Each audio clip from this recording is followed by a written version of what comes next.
ഇന്ന് ഞാനിവിടെ മയ്യത്തപ്പമാണ് ഉണ്ടാക്കാൻ പോകുന്നത്. അതിൻ്റെ ഫില്ലിങ്ങിന് വേണ്ടിയിട്ട് ഞാനിവിടെ 1 കപ്പ് ഫ്രഷ് തേങ്ങ എടുത്തിട്ടുണ്ട്. കുറച്ച് കിസ്മിസും കുറച്ച് കാഷ്നട്ടും എടുത്തിട്ടുണ്ട്. കാഷ്നട്ട് ഞാനിവിടെ ചെറുതായിട്ട് നുറുക്കിയാണ് എടുത്തിരിക്കുന്നത്. ഇത് രണ്ടും ഓപ്ഷണലാണ്, വേണമെങ്കിൽ ചേർത്താൽ മതി. പിന്നെ നല്ല തിക്കായിട്ടുള്ള ശർക്കരപ്പാനി ഞാനിവിടെ എടുത്തിട്ടുണ്ട്. ഇതുപോലെ നല്ല തിക്കാക്കിയാണ് ഞാൻ എടുത്തിരിക്കുന്നത്. അത് ഞാനിവിടെ 1/4 കപ്പ് എടുത്തിട്ടുണ്ട്. ഇതൊക്കെ ഓരോരുത്തരുടെ മധുരത്തിന് ആവശ്യത്തിന് എടുത്താൽ മതിയാകും. പിന്നെ ഇതിലേക്ക് 1 ടീസ്പൂൺ നെയ്യും വേണം, 1/2 ടേബിൾ സ്പൂൺ ഏലക്കപ്പൊടിയും വേണം. പാൻ അടുപ്പത്ത് വെച്ച് ചൂടാകുമ്പോഴേക്ക് ഇതിലേക്ക് നെയ്യ് ഇട്ട് കൊടുക്കാം. ഇതിലേക്ക് എടുത്തു വെച്ചിരിക്കുന്ന കാഷ്നട്ടും കിസ്മിസും കൂടി ഇട്ട് നല്ലതുപോലെ ഇതൊന്ന് റോസ്റ്റ് ചെയ്യാം.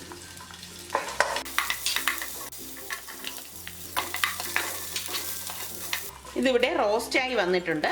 ഇനി ഇതിലേക്ക് നമ്മൾ ഈ എടുത്തു വെച്ചിരിക്കുന്ന തേങ്ങ ഇട്ട് ഇളക്കി കൊടുക്കാം.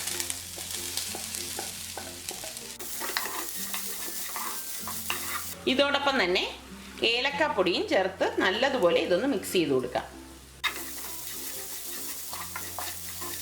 തേങ്ങ ചേർത്തിട്ട് ഒരുപാട് ഇത് റോസ്റ്റ് ചെയ്യേണ്ട കാര്യമില്ല, ജസ്റ്റ് ഒന്ന് ചൂടായാൽ മാത്രം മതി. ഇതിവിടെ ചൂടായി വന്നിട്ടുണ്ട്. ഇനി നമുക്ക് ഈ എടുത്തു വെച്ചിരിക്കുന്ന ശർക്കരപ്പാനി കുറേശ്ശെ ഒഴിച്ച് നല്ലതുപോലെ ഇതൊന്ന് ഇളക്കി കൊടുക്കാം. ഇതൊക്കെ ഓരോരുത്തരുടെ മധുരത്തിന് കൂട്ടിയും കുറച്ചുമൊക്കെ എടുക്കാവുന്നതാണ്.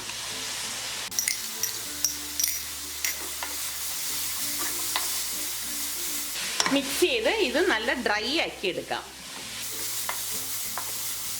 നമ്മൾ എപ്പോഴും ശർക്കരപ്പാനി ഉണ്ടാക്കുമ്പോൾ നല്ല കുറുകിയിട്ട് തന്നെ ശർക്കരപ്പാനി ഉണ്ടാക്കാൻ ശ്രദ്ധിക്കണം. അപ്പോൾ നമ്മൾക്ക് ഇതുപോലെയൊക്കെ ഉപയോഗിക്കുമ്പോൾ വളരെ കുറച്ച് മാത്രം അതിലേക്ക് യൂസ് ചെയ്താൽ മതിയാവും. ഇതിന് നമ്മൾ ഫ്രഷ് തേങ്ങ തന്നെ ഉപയോഗിക്കണം. ഇതിവിടെ നല്ല ഡ്രൈ ആയിട്ട് വന്നിട്ടുണ്ട്. ഇനി നമുക്കിത് ഗ്യാസ് ഓഫ് ചെയ്ത് തണുക്കാനായിട്ട് മാറ്റി വെക്കാം.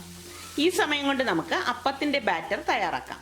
അപ്പത്തിൻ്റെ ബാറ്റർ ഉണ്ടാക്കാൻ വേണ്ടിയിട്ട് 1 കപ്പ് മൈദയും വേണം, 1 മുട്ടയും വേണം. ഇത് നമുക്കൊരു മിക്സിയുടെ ജാറിലേക്ക് ഇട്ട് കൊടുക്കാം. മിക്സിയുടെ ജാറിലേക്ക് ഈ 1 കപ്പ് മൈദയും 1 മുട്ടയും ഇതിലേക്ക് ആവശ്യത്തിനുള്ള ഉപ്പും 1/2 ടീസ്പൂൺ പഞ്ചസാരയും ഏകദേശം 2 കപ്പ് വെള്ളവും ഇതിലേക്ക് ഒഴിച്ചിട്ട് ഇത് നന്നായിട്ടൊന്ന് അടിച്ചെടുക്കാം. ഇതിവിടെ ഞാൻ അടിച്ചെടുത്ത് വെച്ചിട്ടുണ്ട്. ഇനി നമുക്കിതൊരു ബൗളിലേക്ക് ഒഴിച്ചു കൊടുക്കാം. ഒരുപാട് ലൂസായി പോവുകയും ചെയ്യരുത്, ഒരുപാട് കട്ടിയാകരുത്. ഈ ഒരു കൺസിസ്റ്റൻസിയിൽ വേണം നമ്മളിത് അരച്ചെടുക്കേണ്ടത്. ഇത് നല്ലതുപോലെ ഒന്ന് മിക്സായി വരാനാണ് ഞാനിത് മിക്സിയിൽ അടിച്ചെടുത്തത്. ഇത് നമ്മൾ കൈകൊണ്ട് കുഴച്ചെടുത്താലും മതിയാകും. ഒരു പാൻ അടുപ്പത്ത് വെച്ച് ചൂടാകുമ്പോഴേക്കും ഞാനിവിടെ നോൺ സ്റ്റിക്കിൻ്റെ പാനാണ് ഉപയോഗിച്ചിരിക്കുന്നത്. 1 സ്പൂൺ മാവ് ഒഴിച്ച് ഓരോ പ്രാവശ്യം നമ്മളിങ്ങനെ മാവ് ഇളക്കി വേണം ഇതിലേക്ക് ഒഴിച്ചു കൊടുക്കേണ്ടത്. ഒഴിച്ചൊന്ന് പരത്തി കൊടുക്കാം.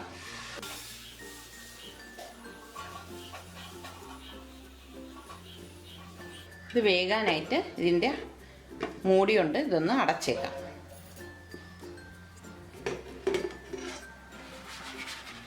ഇങ്ങനെ ഈ ഇരിക്കുന്ന മാവെല്ലാം ഇതുപോലെ നമുക്ക് അപ്പം ചുട്ടെടുക്കാം. ഇനി ഓരോ അപ്പവും എടുത്ത് നമുക്ക് ഈ ഉണ്ടാക്കി വെച്ചിരിക്കുന്ന ഫില്ലിങ് ഇതിലേക്ക് വെച്ചു കൊടുക്കാം.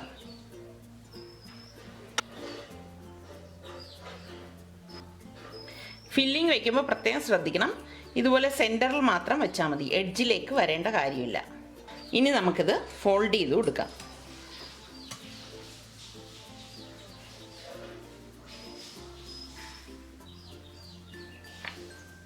ഓരോ അപ്പവും എടുത്ത് ഇതുപോലെ ഫില്ലിംഗ് വെച്ച് ഫോൾഡ് ചെയ്തെടുക്കണം.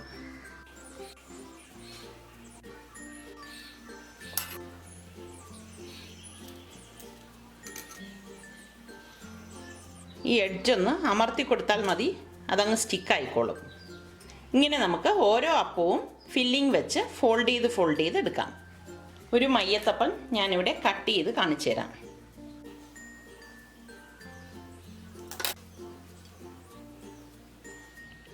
ഇങ്ങനെയാണ് ഇതിൻ്റെ ഉൾഭാഗം ഇരിക്കുന്നത്. മയ്യത്തപ്പം ഇവിടെ തയ്യാറായി.